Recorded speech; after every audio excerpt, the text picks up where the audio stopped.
is looking for revenge against Patrick Mahomes. Here are the lessons learned from Hurts after losing the first one to the. I've learned so much. You know, it's the same as any other game. And, you know, I think the moments are the moments, but ultimately, you know, every game has its lessons, good, bad, or indifferent. It's had a great driving force. It lit a flame, lit a fire in me. And to have this opportunity again, it's exactly what you work for. All right, Jalen Hurts has been one of the most successful quarterbacks in the NFL since coming into the league in 2020. His 51 wins rank 4th over that span, and he's the only quarterback other than Patrick Mahomes to reach the Super Bowl more than once. All right, Stephen A., I'll start with you on this. What must Hurts do to be in the conversation with guys like Burrow and Lamar and Allen? Win the Super Bowl. Because if you win the Super Bowl, it's unavoidable. See, right now, when you look at Jalen Hurts has played damn good football. We know this. We know what he's capable of, Dan Orlovsky. I'm not here to question that. He's a leader. He's a tremendous athlete. He's proven to be a winner. We get that part. But you don't talk about him in the same light as the Lamar Jacksons, the Josh Allens of the world, and others because, you know, he has yet to have it on his shoulders and get it done, per se. You have Saquon Barkley. You have an elite defense. You know, people look at those things and they say, okay, you know, sometimes they've talked about him as if he's a game manager. We all know he's more than that. And I'm certainly not going to sit up there and cast aspersions on him in that regard. But since week 5, the Philadelphia Eagles have ran the football more than anybody in the National Football League. And they've thrown the football less than anybody in the National Football League, dead last in pass attempts. Why? Because that's saying we're not putting the ball in the hands of our quarterback or the game in the hands of our quarterback. We're putting it in the hands of our running back. That's the perception. And so for me, you ignore all of that when you walk away with a Super Bowl championship. When you don't walk away with a Super Bowl championship, you ask why. Why did that not happen? And so, and ultimately, it'll come back to people at least asking that question about Jalen Hurts, which is why I say you put all of that to bed by winning a Super Bowl championship. Because if you win a Super Bowl championship, that's something that Joe Burrow, Lamar Jackson, Josh Allen do not have not done. It's that simple to me. I don't think there's anything that Jalen can do to be in the conversation with those three guys as players. I agree with your point that the Super Bowl it elevates the perception of him. But talent-wise, I don't think Jalen's ever going to be into that group. But if he wins a Super Bowl, then those three guys, we're going to have the conversations of when are they and if they will ever jump into there. But Stephen A., if I asked you to rank those 4 guys right now, like you get to draft those 4 guys right now, you're not taking Jalen Hurts over any of them. Yes. Correct? No, you're not. No, you're not. So no, you're I not. just But don't. Conversation from a conversation perspective, I'm simply saying the conversation changes. I understand if you're analyzing and dissecting their games the way that Dan Orlovsky does. Certainly, he's a distant 4th compared to the other 3 in terms of who you would want. I'm just simply saying the conversations about him change. All of a sudden, when we're talking about all of these guys, we're going to have to talk about this champion.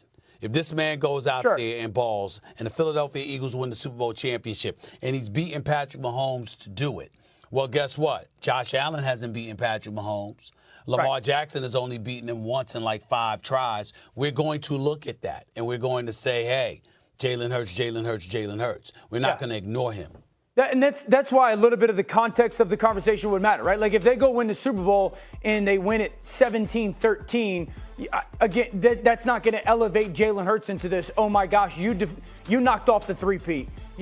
Now if they go and win and it's 40-37 and he has the same Super Bowl performance that he had in 2022, then there's a little bit more nuance into the conversation. I just don't think that Jalen, as far as like the individual talent is going to get on that level playing field with a guy that's got 2 MVPs in Lamar and he might win his 3rd this year with a player like Josh Allen who has done things that are historic in the NFL, and the same with Joe Burrow.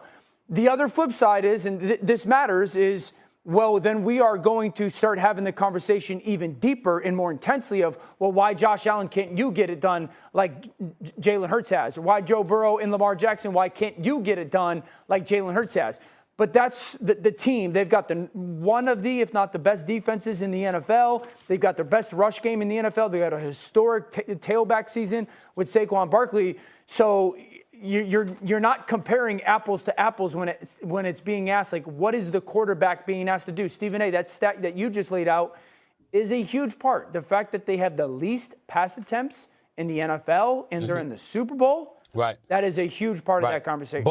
But again, like you just said, what if Jalen Hurts goes out there and Patrick Mahomes drops 37 or 38, but Jalen drops 40 to 41, and it's not Saquon Barkley rushing for 200 yards. Then it becomes It's Jalen different. Hurts passing for 300, 350. Then it becomes different, and that's why I said, you deliver a Super Bowl championship and you play lights out. We'll have a different conversation. He'll be remembered differently. Yeah. We won't say he's more talented than those guys, but he will be seen and perceived and remembered differently. That would become the like nature an of this all-time game, Yeah, and that would be an all-time historic performance quarterback-wise in that game. To beat that defense and that defense coordinator against that quarterback, 100%. I just have one quick question before we go to break, and I'm glad you mentioned lights out. Can you put us back up on the 3-shot here really quick with Stephen A.? Stephen A., the all three of us, real quick. The suit looks great. The lighting's great. I'm just curious. I'm on a morning show called First Take. The sun hasn't rose where you are. Are you First Take after dark? Well, you know what? It does look gloomy out here. I don't know how to explain it. They got me in the studio, Molly. I mean, I'm in New Orleans. What you want me to do? At the end of the day, the lights are. At the end of the day, but Molly, at the end of the day, it's me on TV. The lights are always on. Oh. Doesn't matter what the background. Please, I hate so when you talk in that voice. It's like save that for your girlfriend. It may have worked for a couple females, but save it for your girlfriend. Molly and I know. So cringe for us. Also, I don't think it's the sun has rose. I think it's probably the sun has risen, right? I think that's risen. Yeah. Exactly. No, you were right, Stephen A. Grandmama. Yeah, you were right. I know I was right. I know I was right. Yeah, Coming up. And Molly got on her late night look. She got. Thì đây mình đã chuẩn bị những nguyên liệu và dụng cụ như sau này. Ở đây mình có một cây bút màu, một cái thước kẻ, một cái compa,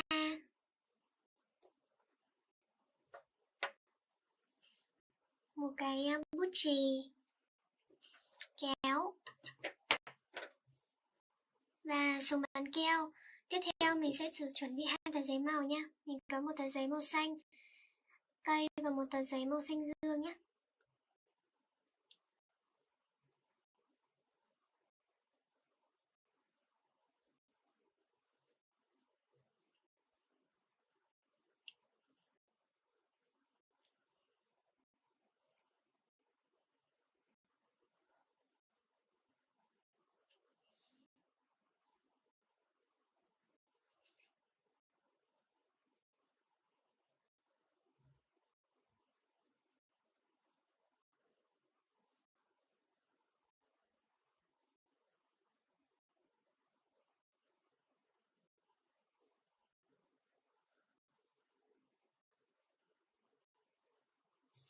Tiếp theo giờ mình sẽ cắt cái tờ giấy màu xanh này nha.